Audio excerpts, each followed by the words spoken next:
আচ্ছা, লক্ষ্য করি 5 নম্বরটা দেখো। সো এখানে একটা চিত্র দিয়ে দিয়েছে। চিত্রটাতে কি বলছে স্যার? এ বি সি তিনটা ইনপুট। তো ফার্স্ট ইনপুটের এ নেওয়া হয়েছে, বি নেওয়া হয়েছে, নিয়ে কী করছে? এটা যোগ। এটা কি যোগ, মানে অর গেট। এখানে একে নিয়েছে এবং বিকে নিয়ে বিকে আবার নোট করে নিয়েছে। বিকে নোট করে নিয়ে আবার কী করলো? যোগ করলো। আবার এখানে একে নিয়ে একে আগে নোট করে নিছে, একে কী করে নিছে? নোট করে নিছে, এবং সিকে নিয়ে আবার যোগ করলো। এই তিনটার আবার যোগফলকে আবার যোগ করছে। এই যে এটা কিন্তু আবার যোগ, ঠিক আছে? তাহলে এফ এর মানটা কি? আশা করি এটা আমরা বের করতে পারবো। তারপরে দেখি এই যে উদ্দীপকে এফ এর মান সরল করো। তাহলে এফ এর মানটা যদি আমরা বের করতে চাই, লক্ষ্য করি এই যে এফ এর মানটা যদি আমরা বের করি, প্রথমে বলছে কি এ কে আর কাকে যোগ করছে স্যার? এ আর বি, এটা যোগ না? এ আর বি যোগ কি না? প্রথমে আমরা লিখলাম যে এ আর বি, এই যে এ যোগ বি, এ যোগ বি, লক্ষ্য করি এই যে এ যোগ বি, ঠিক আছে? এরপরে কি করছে আমার এখানে? আবার তাকাই, এরপরে এখানে কী করছে? এ কে নিছে এবং বিকে নট করে আবার যোগ করছে। তাহলে এ যোগ বি নট, এ যোগ, এই যেখানে দেখবো আমরা এ যোগ বি নট। এরপরটাতে কী করছে আমার? এ কে নট করে নিয়েছে এবং সিকে ডাইরেক্ট নিয়ে আবার যোগ করেছে, এবং সবগুলোকে লাস্টে আবার যোগ করছে। তাহলে আমি লিখব কি? এ নট সি, এ নট যোগ সি, এবং সবগুলোকে লাস্টে আবার কী করেছে? এখানে দেখা যায় গুণ দেওয়া, তার মানে প্রশ্নে ভুল। প্রশ্নে সবগুলোকে লাস্টে কী হবে? এটা গুণ হবে, এটা যোগ হবে না, যেভাবে সোজা হবে। কী হবে? সোজা। তার মানে সবগুলোকে লাস্টে কী করা হয়েছে? গুণ করা হয়েছে। এই সমীকরণের একটা সত্য আর 56টা ভুল। তো এখানে এই যে আবার গুণ করলাম, এই যে গুণ, এই গুণ। তো গুণ দেওয়ার পরে এখন যদি আমরা লক্ষ্য করি, এটাকে এফ এর মানটা বের করলাম। এটা হচ্ছে এফ এর মান, কার মানে এটা এফ এর মান। কিন্তু এফ এর মানটা, প্রকৃত মানটা পেতে গেলে এটাকে আগে কী করতে হবে? সমীকরণ করে ফেলতে হবে, সরল। তো সরল করলাম, একটু যদি লক্ষ্য করি কী হয়, আগে আমরা দুইটা করে গুণ করতে পারি না? এ দিয়ে এর গুণ করলে কত? এ দিয়ে বি রে গুণ করলে কত? A B. আবার বি দিয়ে এর গুণ করলে কত? A B. বি দিয়ে বি রে গুণ করলে কত? B B not. কথা ক্লিয়ার কি না? এ দিয়ে যখন আমরা এর গুণ করবো, এ দিয়ে বি নট গুণ করলে এ বি নট, এটা বুঝছো প্রথমে? আবার বি দিয়ে যখন এর গুণ করবো, A B naught, sorry A B, কত হবে? বি দিয়ে এর গুণ করলে কী হবে? A B. আবার বি দিয়ে যখন বি নট গুণ করবো, বি ইন্টু বি নট। গুণ আর কি, বীজগণিতের সাধারণ গুণের মতো। এরপরে যেটা বলছে আমার এখানে, এই পাশে এটা আমরা বসিয়ে দিলাম যেভাবে ছিল। আগে আমরা একটা করে উত্তর করি। এখানে বি আর বি নটের উত্তর কত? 0। বি আর বি নটের উত্তর কত? আর এ আর এ গুণের উত্তর কত? এ। আমরা জানি দুইটা এ পাশাপাশি গুণ হলে কি উত্তর কত? ওইটাই হয়। আর একটা বি এবং একটা নট, মানে একটা এ, এটা হচ্ছে সূত্রটা এইটা, যে এ গুণ এ নট, এটার উত্তর কত? সমান সমান 0। সো এটার মান হবে কত? 0, এবং এটার মান হবে এ, আর এটা এ বি নটই থাকবে, এটা এ বি থাকবে। তাহলে এটা গড়ে কী থাকতেছে স্যার? এই তিনটার ভিতরে একটু লক্ষ্য করে দেখো, এ কমন নেওয়া যায়। কি কমন নেওয়া যায়? এ কমন নেওয়া যায় না স্যার? এই 0 থেকে পরে এই লাইনটা লিখছে আর কি, কারণ 0টা লিখলেও যা, না লিখলেও তা। এই লাইনে যদি লক্ষ্য করে দেখো, এ কমন নেওয়া যায়। এ কমন নেওয়া যায় না? এ কমন নিলে এখান থেকে যখন এ আর এ কাটা যায়, এখানে কিন্তু 1 থাকে। কত থাকে? 1 থাকে না? আর এখানে এ যদি আমি কাটি, তাহলে এখানে থাকবে বি নট। কী থাকবে? B naught. আবার যদি আমরা লক্ষ্য করি যে এখানে এ আর এ কাটলে এখানে থাকবে কি? বি। তো থাকতেছে 1 plus B not plus B, এটা না? তবে আমরা একটা বিষয় জানি, 1-এর সাথে যত লম্বাই যোগ করা হোক না কেন, উত্তর কত? 1-ই। উত্তর কত? তাহলে এটার উত্তর হবে কত? 1। তাহলে 1-এর সাথে গুণগুলো কত? 1 1 এ। তাহলে এখন রাশি থাকতেছে এইটা, ঠিক আছে? পাশেরটা সহ। এখন যদি আমরা লক্ষ্য করি, দেখো এখন লক্ষ্য করলে হচ্ছে তোমার এ দিয়ে একবার এটাকে গুণ, এ দিয়ে একবার কি? এটাকে গুণ। তাহলে এ দিয়ে গুণ করেছো জেনারেলভাবে। এ দিয়ে যদি গুণ করি, এ গুণ এ নট, বলো এ গুণ, তাহলে লিখলাম এ গুণ এ নট। আর লিখবো এ গুণ সি, এ গুণ সি, ঠিক আছে? মাঝখানে যোগ। আর এই দিকটাকে পড়ে আসলাম যে এ গুণ এ নটের মান কত? 0। আর এখানে এসি, তাহলে 0-এর সাথে যোগ করলে এসি থাকবে। তাহলে এফ সির মান, এই এফের মান কত? A C. আশা করি সমীকরণটা বোঝা গেছে স্যার। ওকে, ক্লিয়ার করে ফেলো আমার সাথে অধ্যায়টা। এবার এফ এর যে সরলীকৃত যে মানটা পেয়েছি, যে এসি, এটাকে নর গেট দিয়ে বাস্তবায়ন করা। তো নর মানে কি? যোগ। নর মানে কি? যোগ। তাহলে এই এসিকে আমরা বাস্তবায়ন করবো কি দিয়ে? নর গেট। বাস্তবায়ন মানে আমরা জানি কি বার দিয়ে এখানে যেভাবে হোক আমরা যোগ নিয়ে আসবো, ঠিক আছে না সবগুলো। তাহলে বাস্তবায়ন চলো আমরা করি। বাস্তবায়ন করলে আমরা কি দেখবো তাকাও, নর গেট দিয়ে কি দিয়ে আগে এই এসি লিখলাম, এসির উপরে যে ডবল বার দেওয়া হয়েছে না, একটা বার ভেঙে ফেলবো। এই যে মাঝখানে একটা বার যদি আমরা ভেঙে ফেলি, এই যে দেখো আমি একটু নিচে করে দেখিয়ে দিই। ধরো এখানে আছে কত, এসি আছে, কি আছে, এই যে এসি। তো এসিকে যখন আমরা বার দেবো, এই বারটা আমরা ভেঙে ফেলবো। ভেঙে ফেললে কী হবে, এ, এই যে এ, তখন এই বারটা যখন ভাঙবো এখানে অর্ধেক হবে, এখানে অর্ধেক হবে না, মাঝখান দিয়ে যদি ভাঙি এটার উপরে অর্ধেক পড়বে, এটার উপরে অর্ধেক পড়বে। এই যে উপরে যে বারটা ছিল ওটা উপরে থাকবে। আর বার বাংলা আমরা জানি মাঝখানে যে গুণ ছিল, গুণটা কী হয়ে যাবে, যোগ হয়ে যাবে। তাহলে এইটা হবে আমার ফাংশন। এখানে আর কোনো গুণ আছে, যদি গুণ নাই তাহলে এইটার উপর ভিত্তি করে আমরা একটা চিত্র এঁকে দিব। কীরকম চিত্রটা আঁকবো আমরা একটু লক্ষ্য করি। দেখো প্রথমটা ছিল এ নট, কী ছিল, তো আমার এখানে ইনপুট কয়টা, এ আর সি। ইনপুট কি, তাহলে আমি এ আর ইনপুট নিলাম, সি এর ইনপুট নিলাম। তো এ কিন্তু নট, এ কী আকার ছিল, এরকম ছিল যে এ নট। প্রথমে এ নট আঁকবে, যে এর আগে নট করবা।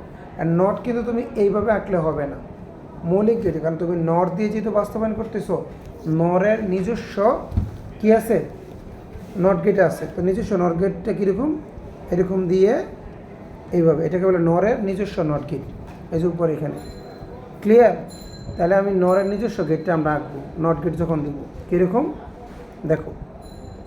তাহলে ইনপুট এ নিব, সি নিব না, এই যে ইনপুট এ এবং সি। তো একে আগে নট করতে পারেন। এখানে আমার প্রথমটা হচ্ছে এ নট, এই যে এ নট, এটা কি এ নট। তাহলে একে নট করবো কি দিয়ে, এই যে এভাবে দিয়ে আগে নট করে নিলাম। কি করে নিলাম, এই যে একে নট করে নিলাম, নটের এরপরে নটের মানটা নিলাম। এবার এখানে সিকেও কিন্তু নট করছে, সিকেও কী করছে, তাহলে সিরেও নিয়ে নট করবো কেমন, এই যে এইভাবে দিয়ে এদের নট করতে। তাহলে এইখানে একটা গুল, সি এর নটের মানটা নিব, এ এর নটের মানটা নিব। এবার দুইটাকে নিয়ে আবার দুইটাকে আবার একসাথে কী করা হয়েছে, যোগ। সি কেও নোট করছে, এবার দুইটাকে আবার একসাথে কী করছে, যোগ। যোগ মানে এই যে আবার এখানে যোগ করলাম। যোগ করার পরে এই দুইটার উপরে আবার একসাথে আর একটা বার ছিল না, এই যে এই বারটা। তো বার মানে কি, বার মানে নট, নট মানে এখানে একটা গোল দিব, এই উত্তর চলে আসছে। ক্লিয়ার, আশা করি আঁকতে পারবো। এই ছিল ক খ গ। এরপরে তোমার 6 নম্বরটা একটু আমি বলে যাই, কারণ এগুলো সবগুলো সেম বারবার আসতেছে। এগুলো যখন তোমরা প্র্যাকটিস করবে, না পারলে অবশ্যই আমাকে বলবে, শুধু শুধু সময় নষ্ট করবো না। এখানে বলছে 2016 সালে প্রাকৃতিক দুর্যোগের কারণে সবজি চাষিদের ব্যাপক ক্ষতি হয়েছে।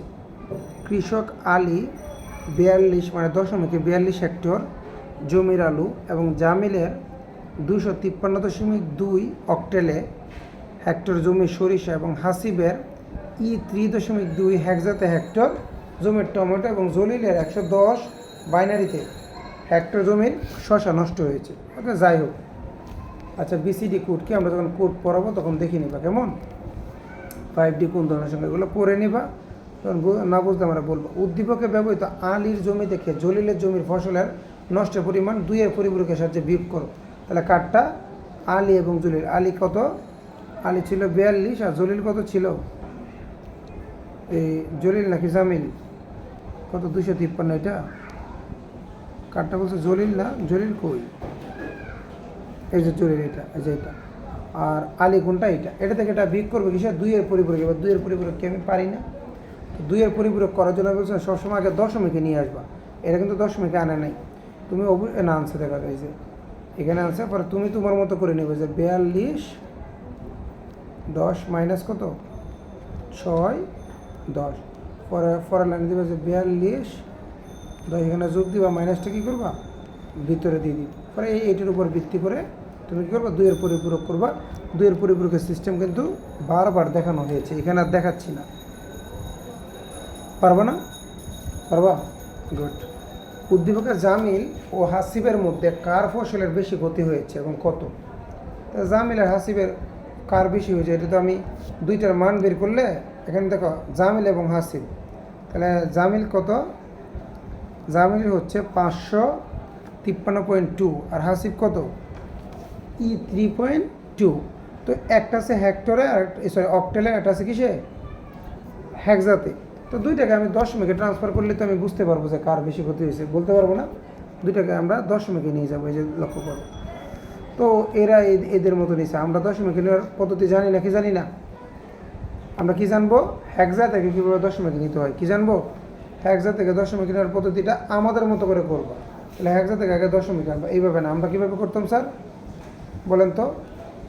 যে এই মানটাকে তার বৃত্তি দিয়ে গুণ করব। বৃত্তি কত? 8। এইভাবে পরে এখানে যোগ দিব, পরে 5 গুণ 8 এভাবে দিয়ে দিয়ে হয়েছে। উপরে কী করব? দশমিকের আগেরগুলো 0 থেকে 1 থেকে, আর দশমিক পরেরগুলো কত? -1। তোমরা এটা দেখে নিবা, ওই ভিডিওটা আগে দেখবা, ওই অনুসারে করবা। কীরকম? হেক্সা থেকে দশমিকে রূপান্তরের নিয়ম, হেক্সা থেকে ডেসিমেলে রূপান্তরের নিয়ম, ওইটা দেখে নিলে এইটাও পারবা। ঠিক আছে? ওইটা সংখ্যা পদ্ধতিতে আছে, দেওয়া আছে। এইখানে আবার অক্টেলেরটা কোথায়? আচ্ছা, এটা অক্টেলেরটা, অক্টেল থেকে কি ডেসিমেলে, আর এটা করছে হেক্সা থেকে ডেসিমেলে। ঠিক আছে? এই নিয়ম না, আমাদের নিয়মে করবা, সহজ হবে। জানো না? আশা করি জানো। আচ্ছা, আশা করি এটা শেষ। তো এটা যদি শেষ হয়, এটা একটু লক্ষ্য করো, এটা আমি একটু বলে দিই। এমনি তো মোটামুটি বুঝাই তো গেছে, ঠিক আছে না? এগুলো সব সেম। সো আমি একটা হাফ হেডের ফুল হেডের দেখাই, ডিকোডার। এইগুলোও কিন্তু একটা আমি বোঝানো হয়েছে, ঠিক আছে? আচ্ছা, যাই হোক, এগুলো পরে এত লাগবে না।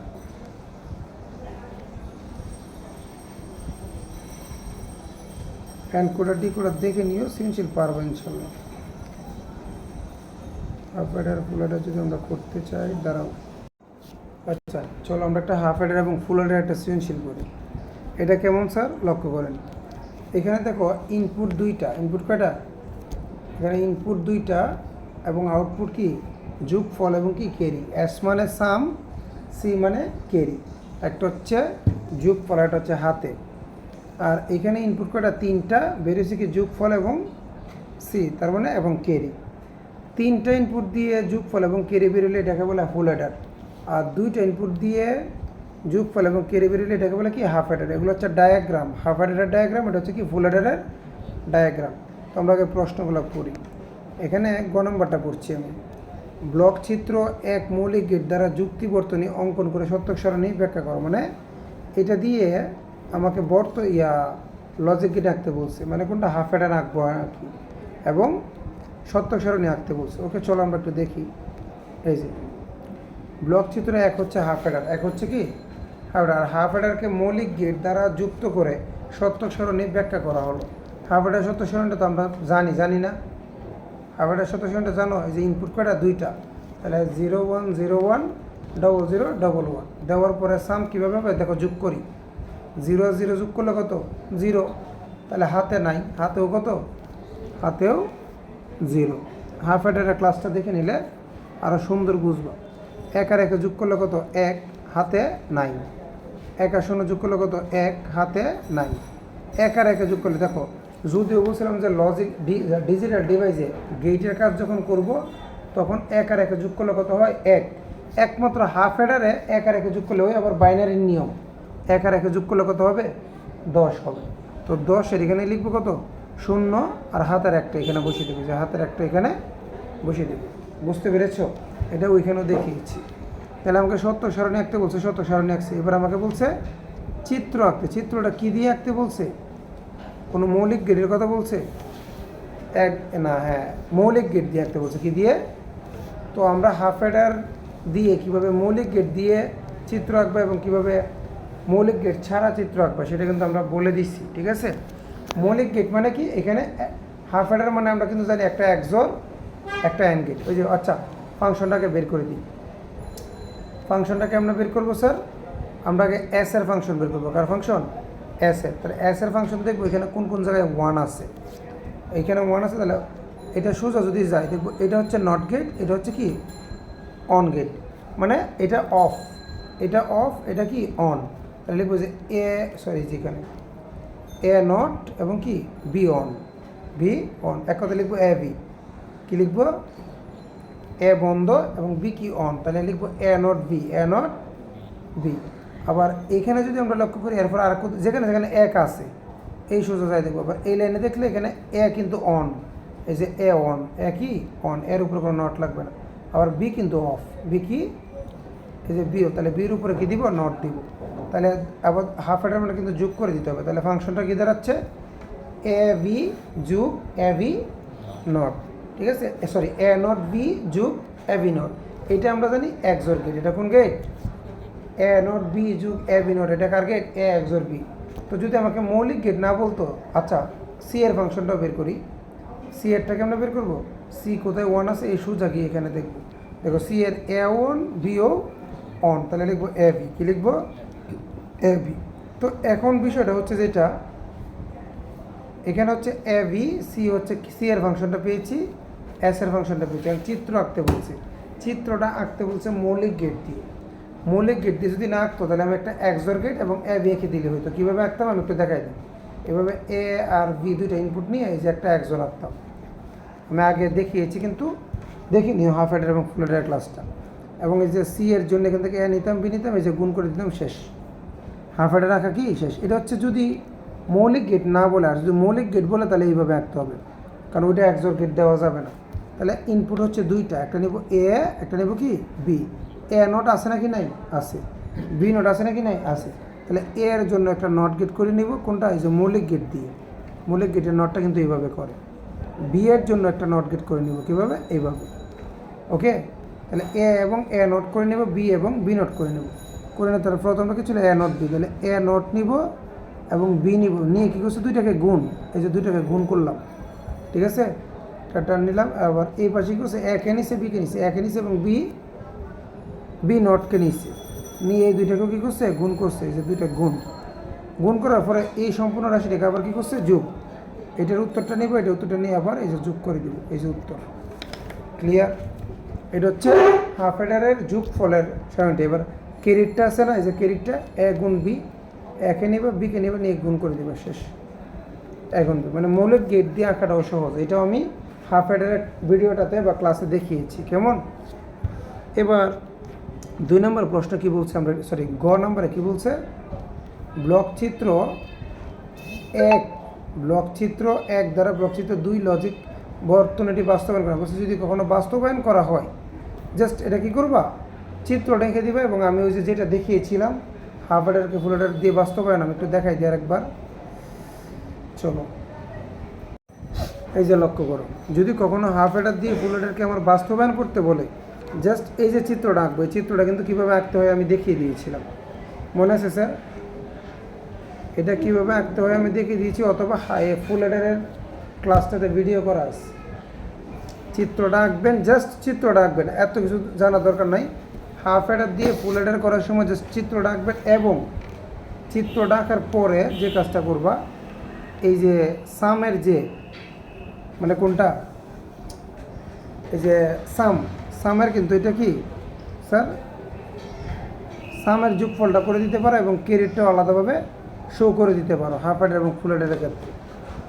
কারণ এখানে এক্সর গেট লাগে কি দুইটা, এখানে হাফ হেডার ফুল হেডারে যখন সত্যক সারণী আঁকবা তখন তোমার এই ফাংশনগুলো বের হবে। এটা হচ্ছে ফুল হেডারের সামের ফাংশন, আর এটা হচ্ছে ফুল হেডারের ক্যারির ফাংশন। তো ফুল হেডারের কখনো সত্যক সারণী আসবে না, কখনোই আসবে না।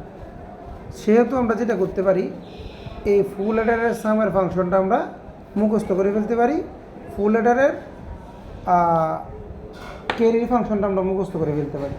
করার পরে এটা তো জাস্ট এই যে কী করছে, এই যে দুইটা থেকে কমন নিচ্ছে, এখানেও কমন নিচ্ছে, কমন নিয়ে এটা বুঝাই দেওয়া লাগবে স্যার।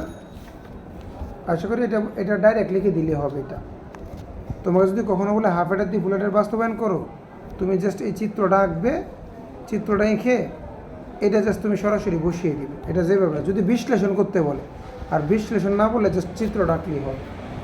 এটা আমি বিগত বলেছিলাম কিভাবে এটা সমীকরণ করতে হয়, ঠিক আছে। এখন আর বলছি না, যারা তারপরও বুঝো না তারা ডাইরেক্ট মুখস্থ বসাই দিবে। Clear, that's it. এটা ক্লাসে দেখিয়েছি আমি, কিন্তু ভেঙে ভেঙে এটা করিয়েছি। এটাও তো আমার কথা হচ্ছে, যদি বিশ্লেষণ করতে বলে এগুলো দিবা, আর বিশ্লেষণ না বললে জাস্ট সরাসরি চিত্র এঁকে দিলেও তোমার বাস্তবায়ন হয়ে যাবে। Clear, that's it.